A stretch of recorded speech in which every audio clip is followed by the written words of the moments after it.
Friends, ನಾನು ಶ್ವೇತಾ ರಾಜೇಂದ್ರನ್ ಮಾತಾಡ್ತಾ ಇರೋದು ಲಕ್ಷ್ಮಿತಾ ರಾಯರ್ ಮಗಳು ಕನ್ನಡ ಯೂಟ್ಯೂಬ್ ಚಾನಲ್ಗೆ ತಮ್ಮೆಲ್ಲರಿಗೂ ಆತ್ಮೀಯವಾದ ಸ್ವಾಗತ. ಮುಂಜಾನೆಯ ಶುಭಾಶಯಗಳು ಸ್ನೇಹಿತರೆ. ನಾನಿವತ್ತು ನಿಮಗೆ ಒಂದು ಮುಖ್ಯವಾದದ್ದು ವಿಷಯನ ನಾನು ನಿಮಗೆ ತಿಳಿಸ್ಕೊಡ್ತಾ ಇದ್ದೀನಿ. ಅದೇನಪ್ಪ ಅಂತಂದರೆ, ನೋಡಿ ಸ್ನೇಹಿತರೆ, ಇವಾಗ ಸ್ವರ್ಣ ಗೌರಿ ಹಬ್ಬ ಬರ್ತಾ ಇದೆ. ಗೌರಿ ಹಬ್ಬದಲ್ಲಿ ನಾವು ವಿಶೇಷವಾಗಿ ಯಾವತ್ತು ನಾವು ಗೌರಿ ಹಬ್ಬನ ಆಚರಣೆ ಮಾಡ್ತೀವೋ ಅವತ್ತು ನಾವು ವಿಶೇಷವಾದ ಗೌರಿ ಮೂರ್ತಿನ ನಾವು ಮಣ್ಣಿನಿಂದ ತರೋ ಅಂಥದ್ದನ್ನ ನಮ್ಮಲ್ಲಿ ವಾಡಿಕೆ ಇದೆ.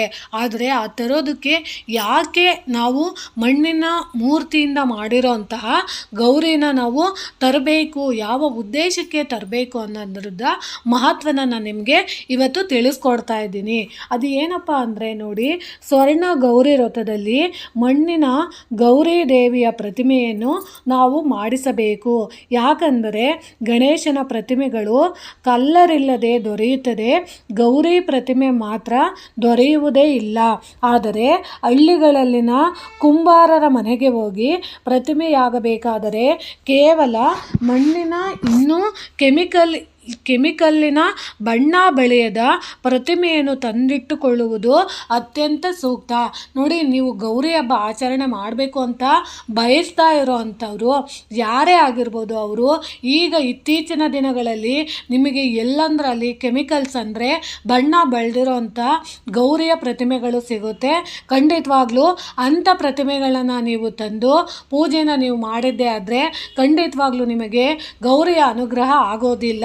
ಯಾಕಂದರೆ ನಾವು ಒಂದು ಗೌರಿಯ ಹಬ್ಬ ಮಾಡೋಂಥ ವಿಶೇಷವಾದಂತಹ ಗೌರಿ ಅಂದರೆ ಸ್ವರ್ಣ ಗೌರಿ, ಬಂಗಾರದ ಗೌರಿನ ನಾವು ಅವತ್ತಿನ ದಿನ ನಾವು ಪೂಜೆ ಮಾಡಬೇಕು ಅಂದರೆ ಅದಕ್ಕೆ ಆದಂತಹ ವಿಶೇಷವಾದ ಮಹತ್ವ ಇದೆ. ನಾವು ಎಲ್ಲಿಂದ ಗೌರಿಯ ಪ್ರತಿಮೆನ ತಂದು ನಾವು ಪೂಜೆ ಮಾಡಿದ್ದೆ ಆದರೆ ಅದು ಒಂದು ಸ್ವಲ್ಪ ಮಣ್ಣಿನ ಚಿಕ್ಕ ಪುಟ್ಟ ಮಣ್ಣಿನಿಂದ ತಂದು ಮಾಡಿದ್ದಂತಹ ವಿಗ್ರಹ ಆಗಿದ್ದರೂ ಕೂಡ ಅದು ನಮಗೆ ಹೆಚ್ಚಿನ ರೀತಿಯಲ್ಲಿ ನಮಗೆ ಆಶೀರ್ವಾದ ಮಾಡಬೇಕು, ಅಥವಾ ನಾವು ಮಾಡಿದಂತಹ ಗೌರಿ ಪೂಜೆಯ ಪ್ರತಿಫಲ ಪೂರ್ಣವಾಗಿ ನಮಗೆ ದೊರಕಬೇಕು ಅಂದರೆ ನಾವು ಈ ರೀತಿಯ ಮಣ್ಣಿನಿಂದ ಮಾಡಿದಂತಹ ಪ್ರತಿಮೆನ ನಾವು ಗೌರಿ ಹಬ್ಬದಲ್ಲಿ ಪೂಜೆ ಮಾಡಬೇಕಾಗುತ್ತೆ.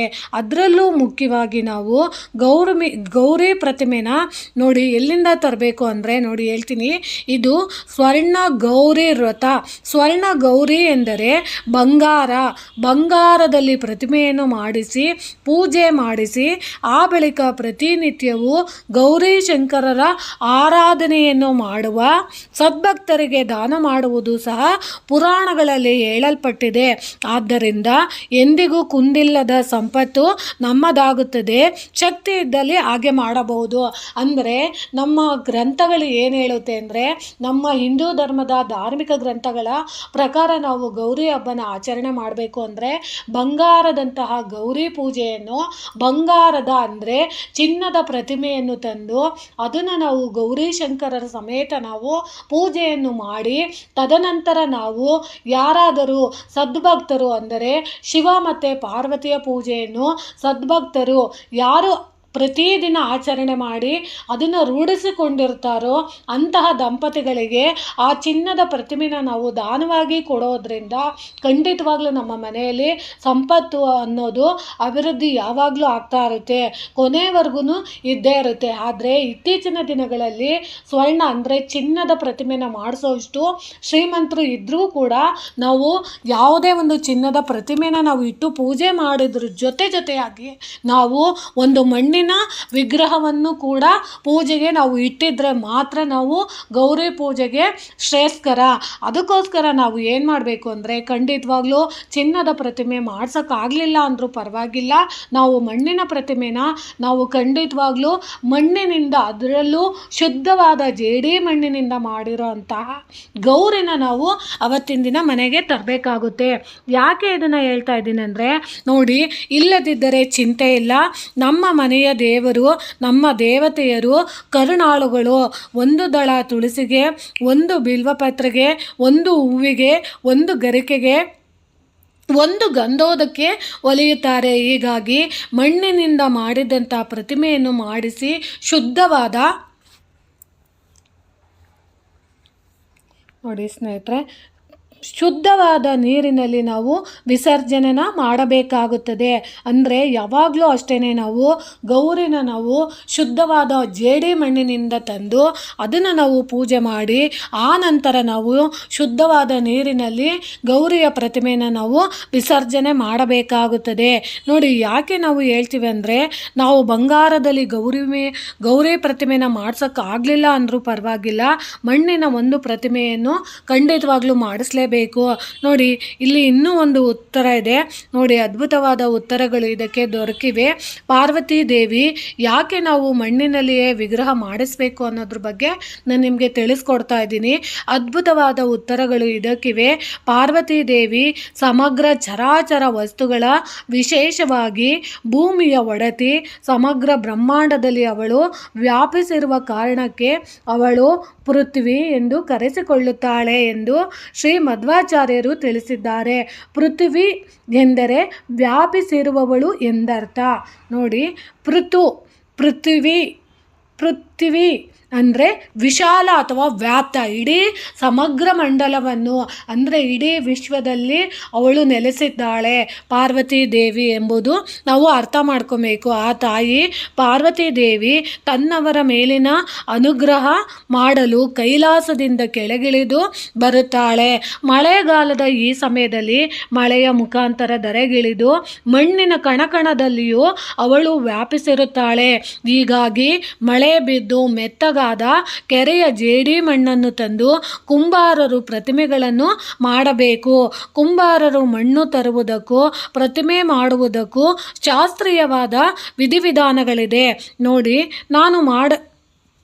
ಇದಕ್ಕೆ ಅಂತಲೇ ಒಂದು ವಿಧಿವಿಧಾನಗಳನ್ನ ಅವರು ಅನುಸರಿಸ್ಕೊಂಡು ಬಂದಿರ್ತಾರೆ. ಯಾಕಂದರೆ ಸ್ವರ್ಣ ಗೌರಿನ ಯಾವಾಗಲೂ ಅಷ್ಟೇ ಹಿಂದಿನ ಕಾಲಗಳಲ್ಲಿ ಕುಂಬಾರರ ಮನೆತನಗಳಲ್ಲಿ ಅದಕ್ಕೆ ಅಂತಲೇ ಗಣಪತಿ ಮೂರ್ತಿಗಳನ್ನ ಮತ್ತು ಯಾವುದೇ ಇರೋಂಥ ಸ್ವರ್ಣ ಗೌರಿ ಪ್ರತಿಮೆಗಳನ್ನ ಕುಂಬಾರರು ಮಣ್ಣಿನ ಮಡಿಕೆಗಳನ್ನ ಮಾಡೋವಂಥ ಕುಂಬಾರರ ಮನೆಯಿಂದ ನಾವು ಸ್ವರ್ಣ ಗೌರಿಯ ಪ್ರತಿಮೆನ ನಾವು ತಂದು ಅವತ್ತಿನ ದಿನ ನಾವು ಆಚರಣೆ ಮಾಡೋದ್ರಿಂದ ಗೌರಿಗೆ ತುಂಬಾ ಖುಷಿಯಾಗುತ್ತೆ.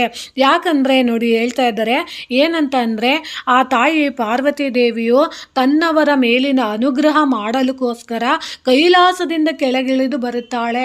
ಅಂದರೆ ಕೈಲಾಸದಿಂದ ನಮ್ಮನ್ನು ನೋಡಿ, ನಮ್ಮ ಭಕ್ತರನ್ನು ನಾವು ಉದ್ಧಾರ ಮಾಡಬೇಕು, ನನಗೋಸ್ಕರ ಅವರು ಕಾಯ್ತಾ ಇರ್ತಾರೆ ಅಂತ ಶಿವನ ಅಪ್ಪಣೆನ ತಗೊಂಡು ಸ್ವರ್ಣಗೌರಿ 3 ದಿನ ನಾನು ಎಲ್ಲರ ಮನೆಯಲ್ಲೂ ಇದ್ದು ಬರ್ತೀನಿ ಅಂತ ಬರ್ತಾ ಇರೋಂಥ ಗೌರಿನ ನಾವು ಪ್ರೀತಿಯಿಂದ ಔದಾರ್ಯದಿಂದ ನಾವು ಬರಮಾಡ್ಕೊಬೇಕು ಅಂದಾಗ ನಾವು ಖಂಡಿತವಾಗ್ಲೂ ಮಣ್ಣಿನ ಮೂರ್ತಿಗಳನ್ನ, ಅದರಲ್ಲೂ ಜೇಡಿ ಮಣ್ಣಿನಿಂದ ಮಾಡಿರೋಂಥ ಸ್ವರ್ಣ ಗೌರಿನ ನಾವು ಮನೆಗೆ ತರಬೇಕಾಗುತ್ತೆ. ಅಷ್ಟೇ ಅಲ್ಲ, ಇದಕ್ಕೆ ಯಾಕೆ ಇದನ್ನು ಮಾಡಬೇಕು ಅಂದರೆ ನೋಡಿ ಹೇಳ್ತಾರೆ ಏನಂತ ಅಂದರೆ, ಶಾಸ್ತ್ರೀಯವಾದ ವಿಧಿವಿಧಾನಗಳು ಇದೆ.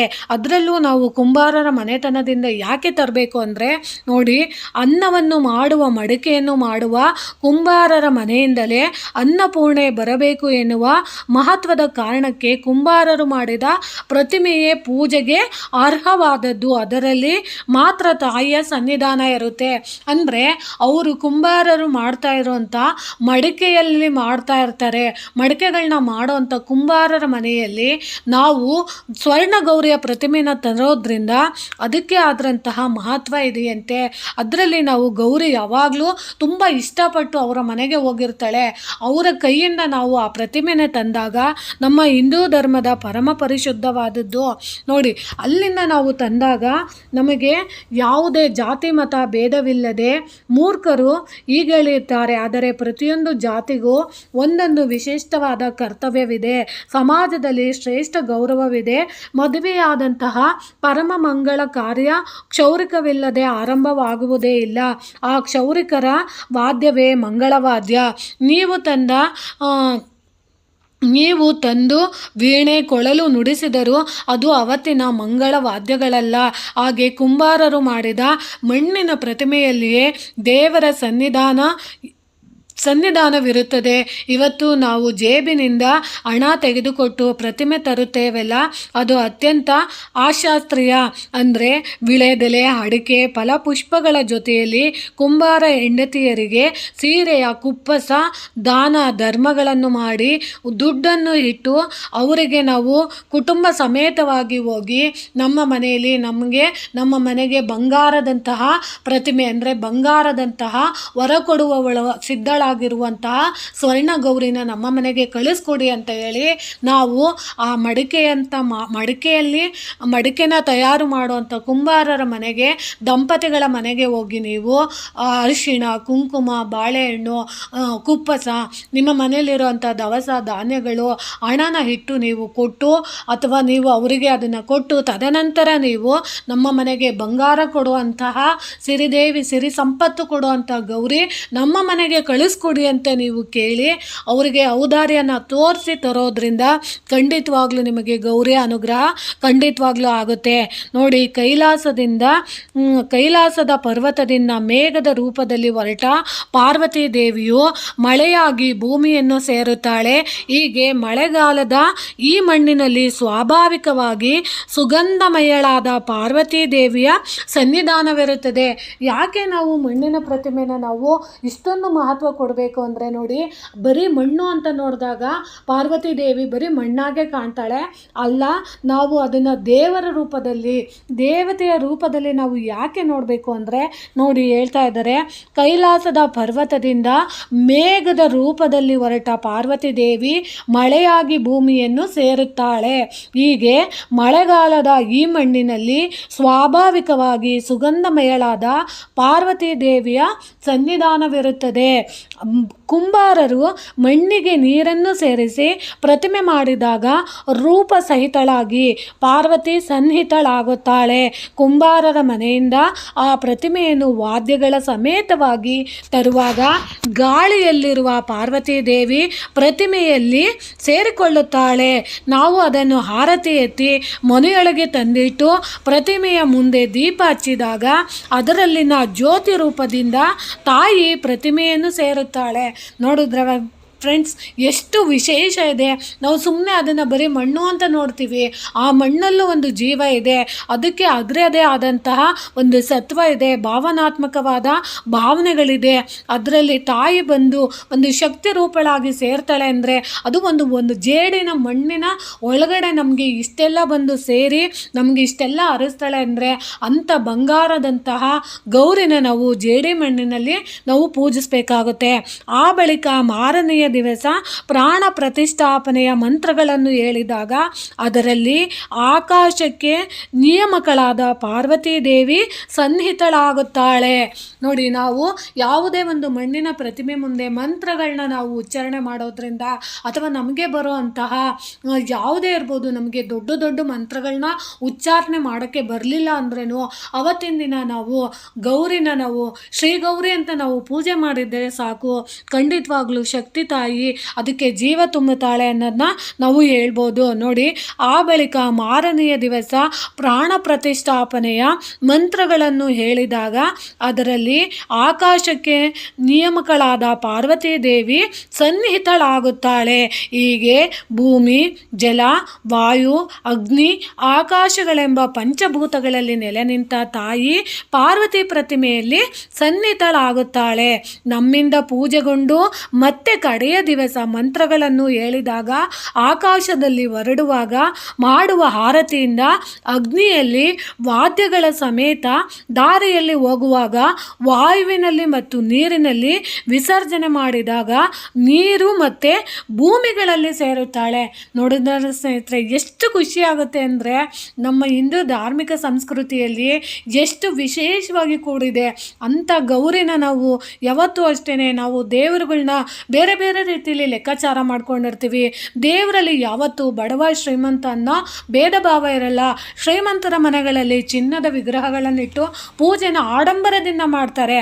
ಆದರೆ ಶ್ರೀ ಗೌರಿ ಯಾವಾಗಲೂ ಇಷ್ಟಪಡೋದು ಜೇಡಿ ಮಣ್ಣಿನ ಪುಟ್ಟ ಮಣ್ಣಿನಿಂದ ಮಾಡಿರೋಂಥ ವಿಗ್ರಹಗಳನ್ನ ನಾವು ಪ್ರೀತಿಯಿಂದ ಕರೆತಂದು ಪ್ರೀತಿಯಿಂದ ಸತ್ಕಾರ ಮಾಡಿದಾಗ ತಾಯಿ ನಮಗೆ ಇಷ್ಟೆಲ್ಲ ವರನ ಕೊಡ್ತಾಳೆ ಅನ್ನೋದು ನೋಡಿದಾಗ ಎಷ್ಟು ಖುಷಿ ಆಗುತ್ತೆ ಅಲ್ವಾ ಸ್ನೇಹಿತರೆ.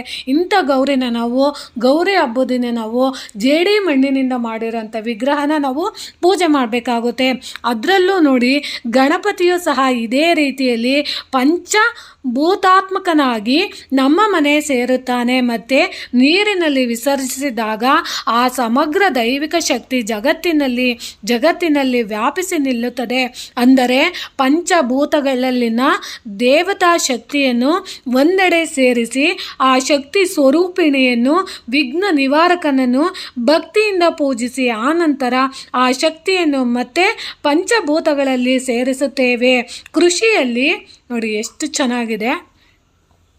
ಕೃಷಿಯಲ್ಲಿ ಬಿತ್ತನೆಯ ಕೆಲಸ ಆರಂಭವಾಗುವ ಈ ಕಾಲದಲ್ಲಿ ನೀರು, ಮಣ್ಣು, ಗಾಳಿಗಳಲ್ಲಿ ದೈವಿಕ ಶಕ್ತಿ ಜಾಗೃತಗೊಳಿಸುತ್ತದೆ.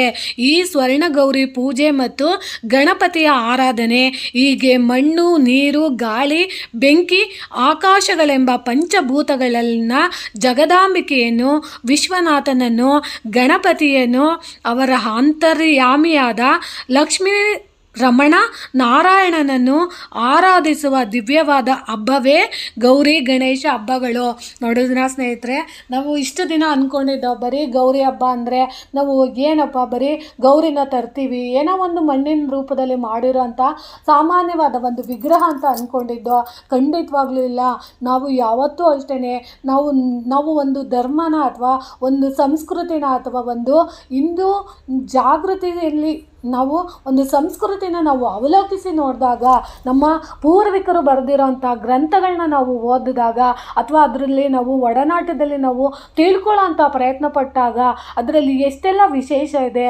ಗೌರಿ ಅಮ್ಮ ನಮ್ಮ ಮನೆಗೆ ಬರಬೇಕು ಅನ್ನುವಾಗ ಆ ಪಂಚಭೂತಗಳಲ್ಲಿ ಲೀನವಾಗಿ ಆ ಗಾಳಿಲಿ, ಆ ಮಣ್ಣಲ್ಲಿ, ಆ ನೀರಲ್ಲಿ, ಆ ಆಕಾಶ ತತ್ವಗಳಲ್ಲಿ, ಆ ಮೇಘಶ್ಯಾಮದ ವರ್ಣಗಳ ಮುಖಾಂತರ ಬಂದು ಆ ವಿಗ್ರಹಕ್ಕೆ ಸೇರಿ ನಮಗೆ ಆಶಿಸಿ ಹೋಗ್ತಾಳೆ ಅಂತ ಅಂದರೆ ಅದಕ್ಕೆ ಅದರದೇ ಆದ ಮಹತ್ವ ಖಂಡಿತವಾಗ್ಲೂ ಇದೆ. ಖಂಡಿತವಾಗ್ಲೂ ನೀವು ಈ ಸರಿ ಗೌರಿನ ಪೂಜೆ ಮಾಡುವಂಥ ಪ್ರತಿಯೊಬ್ಬರು ಕೂಡ ನೀವು ಸಾಧ್ಯವಾದಷ್ಟು ಹಳ್ಳಿಗಳಲ್ಲಿ ಕುಂಬಾರರ ಮನೆಗಳಿರುತ್ತೆ, ಅಂಥ ಕುಂಬಾರರ ಮನೆಗೆ ಹೋಗಿ ನೀವು ಏನೆಲ್ಲ ಕೊಡೋಕ್ಕಾಗಲಿಲ್ಲ ಅಂದರೂ ಪರವಾಗಿಲ್ಲ, ನಿಮ್ಮ ಮನೆಯಲ್ಲಿರೋ ಅಂಥದ್ದು ಒಂದಷ್ಟು ಎಲೆ, ಒಂದಷ್ಟು ಅಡಿಕೆ, ಒಂದಷ್ಟು ಹೂವು, ಒಂದೆರಡು ಬಾಳೆಹಣ್ಣು, ಅಷ್ಟು ಒಂದು ನಿಮ್ಮ ಕೈಲಿ ದವಸ ಧಾನ್ಯನ ಕೊಡೋಕ್ಕಾಗಲಿಲ್ಲ ಅಂದರೂ ನಿಮ್ಮ ಮನೆಯಲ್ಲಿರೋ ಅಂಥದ್ದು ಒಂದು 50 ರೂಪಾಯಿ ದುಡ್ಡು ಇರ್ಬೋದು ಅಥವಾ ಒಂದು 100 ರೂಪಾಯಿ ದುಡ್ಡು ಇರ್ಬೋದು. ಆ ದುಡ್ಡನ್ನ ನೀವು ಆ ವಿಗ್ರಹ ಮಾಡಿದಂಥ ದಂಪತಿಗಳಿಗೆ ಕೊಟ್ಟು ನೀವು ಆ ಮಣ್ಣಿನ ಸ್ವರ್ಣಗೌರಿನ ತಂದು ನೀವು ಪೂಜೆ ಮಾಡೋದ್ರಿಂದ ಯಾವ ಉದ್ದೇಶಕ್ಕೋಸ್ಕರ ನೀವು ಗಣಪತಿ ಮತ್ತು ಗೌರಿ ಹಬ್ಬನ ಆಚರಣೆ ಮಾಡ್ತಾ ಇದ್ದೀರೋ ಅದು ಖಂಡಿತವಾಗ್ಲೂ ಪೂರ್ಣ ಪ್ರಮಾಣದಲ್ಲಿ ನಿಮಗೆ ಆಶೀರ್ವಾದ ಖಂಡಿತವಾಗ್ಲೂ ಸಿಗುತ್ತೆ. ಯಾಕಂದರೆ ನೋಡಿ, ಈಗಿನ ಕಾಲದಲ್ಲಿ ದುಡ್ಡು ಬೇಡ ಅಂತ ಯಾರೂ ಹೇಳೋದಿಲ್ಲ. ಬಡವನಿಗೂ ಕೂಡ ದುಡ್ಡು ಬೇಕು, ಶ್ರೀಮಂತನಿಗೂ ಕೂಡ ದುಡ್ಡು ಬೇಕು. ಶ್ರೀಮಂತ ಅವನಿಗೆ ಅನುಕೂಲಕ್ಕೆ ತಕ್ಕಂತೆ ಅವನು ದುಡ್ಡನ್ನು ಖರ್ಚು ಮಾಡ್ತಾ ಇರ್ತಾನೆ, ಅವನ ದುಂದು ವೆಚ್ಚ ಅವನಿಗೆ ಮಾತ್ರ ಗೊತ್ತಿರುತ್ತೆ. ಆದರೆ ಬಡವನಿಗೆ ಊಟ ಮಾಡಿ ಕೊನೆವರೆಗೂ ಕೊನೆ ಕ್ಷಣದವರೆಗೂ ಅವನಿಗೂ ಸಹ ದುಡ್ಡು ಬೇಕೇ ಬೇಕಾಗುತ್ತೆ. ಈಗಿನ ಕಾಲದಲ್ಲಂತೂ ಯಾರಿಗೆ 1 ರೂಪಾಯಿನೂ ದುಡ್ಡು ಕೊಡೋದಿಲ್ಲ. ಆದರೆ ಭಗವಂತ ಕೂಡ ಬಡವರು ಕೂಡ ಊಟ ಮಾಡಲೇಬೇಕಲ್ಲ, ಸಾಯೋವರೆಗೂ ಬದುಕಿರಬೇಕು ಅಂದರೆ ಅವ್ರಿಗೂ ಸಹ ದುಡ್ಡು ಅನ್ನೋದು ಅವಶ್ಯಕತೆ ಇದೆ. ಅಂಥ ದುಡ್ಡು ನಮಗೆ ಸೇರಬೇಕು. ನಮ್ಮ ಜೀವನದಲ್ಲಿ ಆರೋಗ್ಯ, ಆಯಸ್ಸು, ಪ್ರೀತಿ, ವಿಶ್ವಾಸ, ಮಮತೆ, ವಾತ್ಸಲ್ಯ, ಕುಟುಂಬದಲ್ಲಿನ ಪ್ರೀತಿ ಮಮತೆಗಳನ್ನ ಅನುಭವಿಸ್ಬೇಕು. ಮಕ್ಕಳ ಜೊತೆ ನಾವು ಬದುಕಬೇಕು. ಸಂಸಾರದಲ್ಲಿರೋ ಅಂಥ ಅಣ್ಣ ತಮ್ಮಂದರು ಎಲ್ಲರ ಜೊತೆ ನಾವು ಬದುಕಿ ಬಾಳಬೇಕು ಅಂದಾಗ ನಾವು ಗಣಪತಿ ಪೂಜೆನ ಮತ್ತು ಗೌರಿ ಪೂಜೆನ ಖಂಡಿತವಾಗ್ಲೂ ಮಾಡಬೇಕಾಗುತ್ತೆ. ಅಂಥ ಗೌರಿ ಮತ್ತು ಗಣೇಶನ ನಾವು ದಂಪತಿಗಳ ಸಮೇತ, ಅದರಲ್ಲೂ ನಾವು ಶಿವ ಮತ್ತು ಗಣೇಶ ಸುಬ್ರಹ್ಮಣ್ಯನ ನಾವು ಒಟ್ಟಾಗಿ ನಾವು ಪೂಜಿಸುವಂಥ ಈ ಗೌರಿ ಹಬ್ಬನ ನಾವು ಜೇಡಿ ಮಣ್ಣಿನ ವಿಗ್ರಹದಿಂದ ಆಚರಿಸೋಣ ಅಂತ ನಾನು ತಿಳಿಸ್ತಾ ಇದ್ದೀನಿ. ಸ್ನೇಹಿತರೆ, ನನಗೆ ಗೊತ್ತಿರೋ ಇಷ್ಟು ಪುಟ್ಟ ಮಾಹಿತಿನ ನಾನು ನಿಮಗೆ ತಿಳಿಸ್ಕೊಟ್ಟಿದ್ದೀನಿ. ಸ್ನೇಹಿತರೆ, ಈ ಮಾಹಿತಿ ನಿಮಗೆ ಇಷ್ಟ ಆಗಿದೆ ಅಂದ್ಕೊತೀನಿ. ಪ್ರೀತಿಯ ಧನ್ಯವಾದಗಳು ಸ್ನೇಹಿತರೆ.